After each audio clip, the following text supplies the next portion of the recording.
Good. I'm happy with the design. I think it stands out. I love that the sponsors have the colors they want. I think that is always important. And yeah, light blue and orange. I like it. Maybe most important is the bike for every sprinter. The bike For sure. is more important. Well, yeah, the bike is also a nice color, but I think it's in the top 5, perhaps top 3 fastest bikes in the peloton. Scott, I think, put a lot of effort into creating this foil, and I think for me it's a perfect fit. How you can describe the bike? Because yeah, I know the sprinters. You are very I don't know, very detailed at some things for the bike, the flexibility, the. I would say it's similar to the Venge I had. So the discontinued model from Specialized. We were not allowed to ride on it anymore because they don't sell it anymore. But I would say that the feeling is quite similar.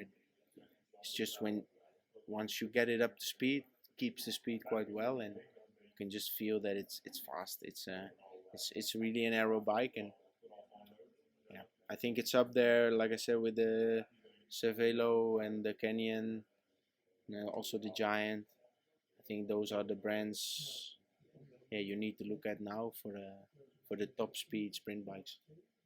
Is it important for you to be the leader of the team again here? Well, not like it's your first year here, but kind of to be the leader of the team. Well, yeah, of course, I made a decision based on where I could have the best sportive opportunities and ambitions, which yeah couldn't really stay at the Wolfpack because everybody knows Remco is gonna do the tour. There won't be a spot for a sprinter, and then you have to find a place elsewhere. So it was yeah, on the top of the list was always I want to go to a team where I can sprint for wins, do Tour de France, perhaps do Giro d'Italia.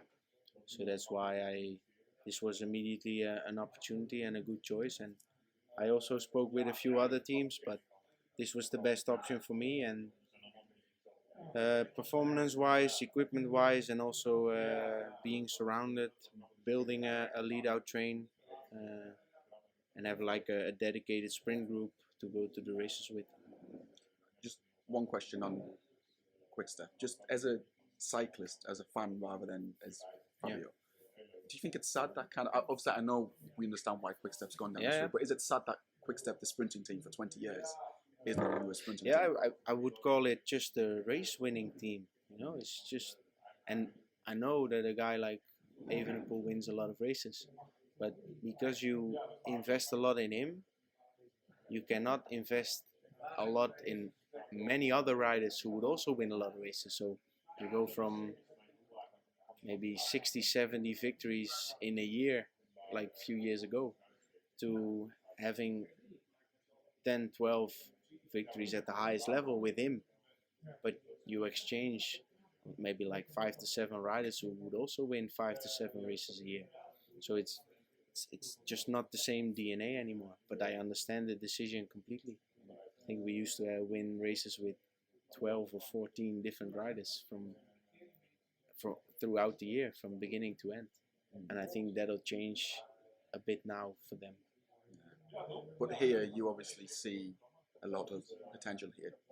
Do you feel like you can almost mold the team to how you want it to be, because it's such a young team as well? You know, it's now the time for me to use the experience I've had for 6 years and try to teach them, or at least share my experiences with them. And of course we're gonna fail in races, but then we need to try and get to learn from that and get experience from that and build that successful lead-out train. It doesn't happen overnight. You know, a guy like Max Richese or Michael Morkov was not successful when he was 23, 24. So cannot expect these guys to be on it from the moment. But I think as races progress and throughout the year, they should improve, and then we'll never know where we end up. And because the sprint group is so specific and the riders know that it's their job to improve on that, I think with a rider like John Degenkop in the team, but also Roy Curvis, who's like the overseeing sport director of that project. I think we can make a fair amount of steps, and I look forward to start to work with them and aim for that perfect execution, and with that comes race wins. Is it your mission to retake that spot as maybe the best sprinter? Obviously, I think it's fair to say that Jasper is For sure, now taking it. sure. Last year he was most successful sprinter by victories and by the way he raced. But this is a new year. I beat him once last year. I tried to beat him a bit more this year. There's nothing about him that you look at and think he's just got that little bit more than me. Yeah, Mathieu van der Poel. So yeah, that's that little thing, you know. No, but obviously I've raced Jasper since the under 23. He's an amazing rider, and he came now to the top step. But every year is a new year, and it's up to him to stay there, and it's up to us, all the rest of the peloton, to try and climb over him again. You obviously came to a team which is an institution in terms of sprinting. How does that make you feel? What do you think they can bring as an add-on to your already very resourceful material? Oh, just the full focus on the sprint. So I don't need to focus on the classics anymore. That is, in Quickstep was always a bit 50-50. But here it's just we're gonna go for sprints, sprint races, stage wins. So we aiming at the Giro d'Italia this year, and then aiming at Tour de France. And those are the big goals of the year, and everything towards that will be a process of getting to know each other, working on, of course, physically, but also the tactics behind the sprint, the mental part of it, working together as a group. And yeah, I think they do have the performance staff for it. They do have the equipment. They lack maybe a bit of experience, but I think together we can get more of that and then become a bit less, how do you say, unsuccessful every every time, and then become more successful as the races go on and the year progresses. And in the end, that's also why I signed in this team for 3 years, to show that it's not a 1 or 2 year project we're on. No, I'm in this for the long term, so I'm willing to invest a lot in other riders, a lot in discussing with the trainer or with the performance team about what I can improve, but also what I know that the team maybe perhaps can do better. So I would say it's an agreement to try and become better, like the organization, but also as a rider myself. In terms of mentality, the way you think, the way you work, are you? I imagine that you and the team are on the same page. Otherwise, you wouldn't be here. Yeah. But this is a special team, having in mind that there's a lot of rotation of riders. Yeah. Every season. Yeah. Weren't you a little bit? I wouldn't say afraid, but Yeah, of course. There's a lot of ghost stories about this team. But in the first and second meeting I had with Ivan Spekerbrink and Rudy Kemna, which is obviously much more easy in the Dutch language, we spoke about where the team has come from, where the team has gone through, what I heard from that rider and that rider, and we spoke about it. And if you know the inside, then all the steps make sense. And it's like in a marriage, sometimes it doesn't work anymore. You split up, and then either you say nothing or the shit comes out. You never say, I was happy and it's all good, because if you split, then there's always a negative that comes with that. But I like to look at the successes that the team had. So they won the Giro d'Italia with Tom Dumoulin. They were a very successful sprint train with Kittel and Degenkop. So that is in their DNA, and they also said to me, we want to try and do that again with you, and this is how we see it. How do you see it? So it was like from the beginning something we would work on together. And we also spoke about riders to maybe enter the team, what I thought about that, and then I said what I knew or what I've seen in the races, and yeah, they took that into their decision making also. It's not that I said I want this guy and that's how it happened. But it was always like an open communication about how to go from here. Do you have sort of, I kind of hate this word, but like kind of like a bucket list of what you want to do now in the next 2-3 years? Like, do you say to yourself, okay, I want to win a stage in each of the 3 Grand Tours. I want 30 wins. Like, do you mark down what you want? Like, do you have a piece of paper at home and say, okay, this, and this, and this? Well, I just look at 1 year at a time. But I would say for this year, if we get a stage win in the Giro and a stage win in the Tour, then we can speak about a successful year. But before that, the main aim and the main goal is to get that sprint train to function, because it starts there, and if that works, then probably you can tick the boxes of the Giro win and of the Tour win. But if you don't get the train and the group to work together, of course you need the physical level, but I know I can reach that. This now will be about cooperating and getting to know each other, and I think then we can tick those boxes probably at the end of the year. Fabio, getting in details, what will be the sprint train? Because you said many times, but who will be the main riders? I spoke with John. So the group we have, so I think Niels Eekhoff and John Degenkolb, they are of course in the classic group, but they will also enter in the sprint group in the big races or in the Grand Tours. But then here on training camp we had quite a specific group we train with. So that was Emils Lipins, but he's now in Australia. Pat Eddy, who's also in Australia. So those are the 2 we're missing now. Then we have Casper van Uden, who is really a talented sprinter. Timo Roos, of course, Bram Welter, Niklas Merkel and Tobias Lund. I think I've mentioned everybody then, and that's the group we train with, but we also discuss races with, and we do all the strength training. Here we do the strength training together. I think we all have the same trainer, so he has like a good overview. Roy is the coach who's coaching all of us, so it's really a dedicated sprint effort we're gonna do. And there's a few young riders, but there's also a few older now with a bit more experience, and we try and combine the 2, work together, discuss things. So that's why I cannot say that this is the leader that'll go with me to Giro, but it will for sure be one of those guys in the group. I remember speaking with you this time last year before the Amazon documentary and then Netflix, and we were kind of talking about kind of the pre-Fabio, before all this fame would come.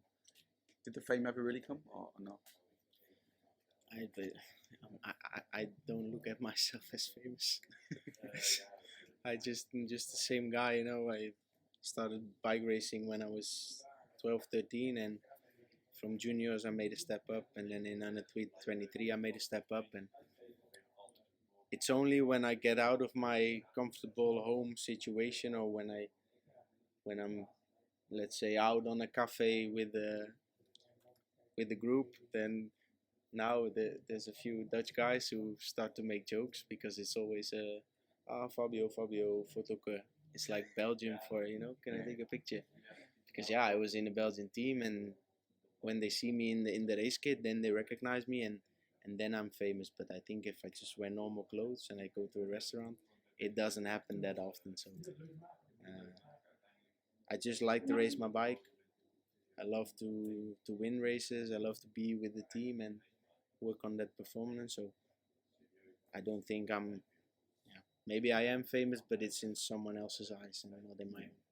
But there was no sort of bounce after the Netflix, because I mean we don't need to go over but you've got such a powerful story. Which we don't need to speak about now, but I think that then it changed a bit, or not a bit, but I do think when I walk through the airport that I get stopped maybe twice, 2 or 3 times for a picture, but could be a huge cycling fan who's just lucky to see me. And it's not that I cannot walk the street here anymore because there's paparazzi, or it's not that big, but I just, it's nice that cycling got a stage like Netflix, because I think it just builds the sport and shows what we do and why we do it and why we enjoy it. And it did take a bit of a bump, but I think when you win a stage in the Tour de France, people know you anyway, because if they're interested in cycling, yeah, then they know you won a stage. Will you win a stage next year? Yes. I mean, looking at this year's Tour de France, what do you think of Champs-Élysées not being there on the final stage? Yeah, then you have to win a stage before the last week.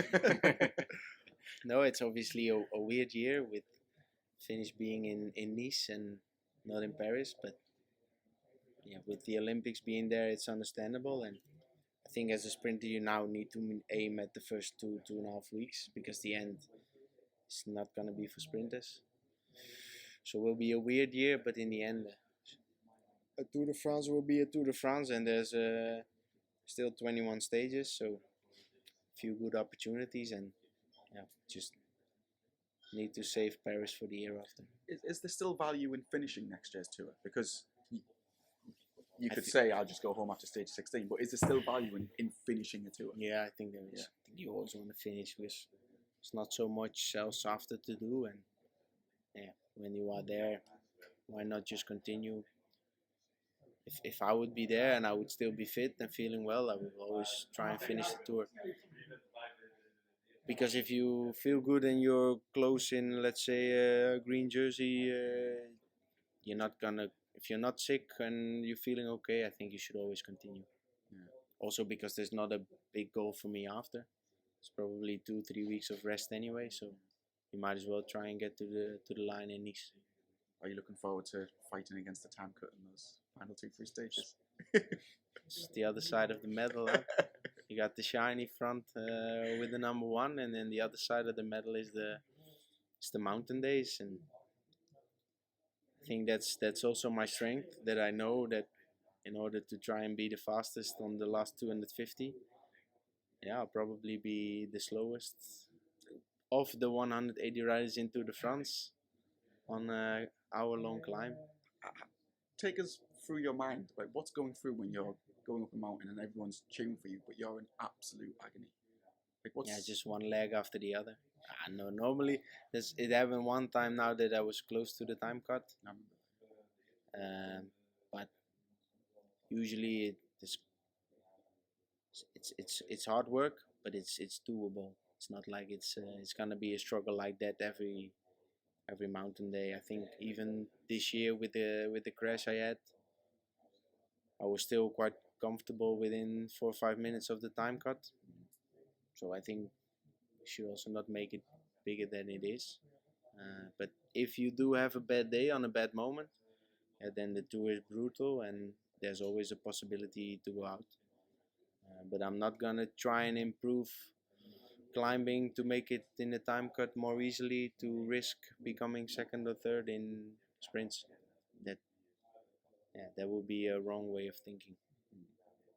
We don't see anything from the sprinters during the mountain stages, but some people said the sprinters do the craziest descents ever. I think we go fastest down here, for sure. Yeah. Do you think something sometimes about the descent, or you just... Well, I think it's also that because we always race the finals on full gas through the corners, that we are used to taking, it's not risk, but just to corner really well, and because we need to at least make up time or not lose time on the descents, we are good at that because we do it a lot. So I would say that the best descenders of the peloton are probably the heavy guys who are in the back in the mountain stages, just going down fast. And when you do it a lot, you become good at it, and you rarely hear that a sprinter crashes in the because you never hear that they crash. It's usually the guys in front or in the middle that make a mistake. Because they normally never need to push in a downhill because they always ride away on the uphill. So I think because we do it a lot and we always have to keep a good pace on the downhill, that we are used to the cornering and the speed, and it's I don't think many amateurs would be able to follow us into the France on the downhill. What's your fastest speed like going downhill? But that's just easy, because it's on a straight line. It's like 108 I hit once. 180. No, 108. 108. Oh, obviously 180. No, that's not possible. Okay. No, 108. 108. Yeah. Yeah, just shy of the 110. No, but I think that the trickiest part about it is blind corners.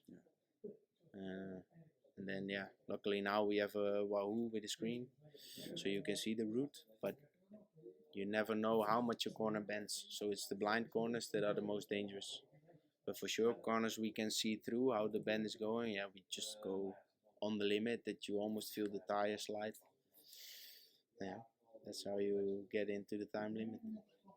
What will be your first races of the year? Oman, UA, then Paris-Nice, Breden Classic, Breden Kokzijde, and then the Panne. And then I build up with the Tour of Turkey towards Giro d'Italia, then Tour Belgium and Tour de France. So you will be sadly missed in the Algarve. Yes, I would love to go there, but if you do Oman and UAE in the Middle East, which are quite a few good sprint opportunities, then you have to make choices. And still 1 month of training before we go to Oman. But maybe I'll go Algarve next year. Maybe on vacation. Yeah, we could do that. No, but if I go there, I'd like to race. It's a really good preparation race, but it's a good preparation race if you're doing opening weekend, because it's a hard race with two sprints, but it's a hard parcours. But if you really wanna, like I already said, get that lead out and that sprint train going, it's better to do Oman and UAE. And also I don't do the opening weekend because I'll be in the Emirates. So that's why the choice was not made for Algarve. Is Turkey in April again? Is the Tour of Turkey? Is Yeah. it back in April? Yeah, it's before the Giro. So Like they changed it two again. weeks before they come back. They were last year in the It was in October last year, wasn't and it? now they're again Because back. of the earthquake. Oh, was that why? Yeah. Ah, okay. And now they're going back to April. Yeah. And there's usually lots of sprints there, isn't there? I think there's 3 or 4 or something. So it's again about that working with that sprint train. Yeah. Thank We you. good, guys? Yes. Happy?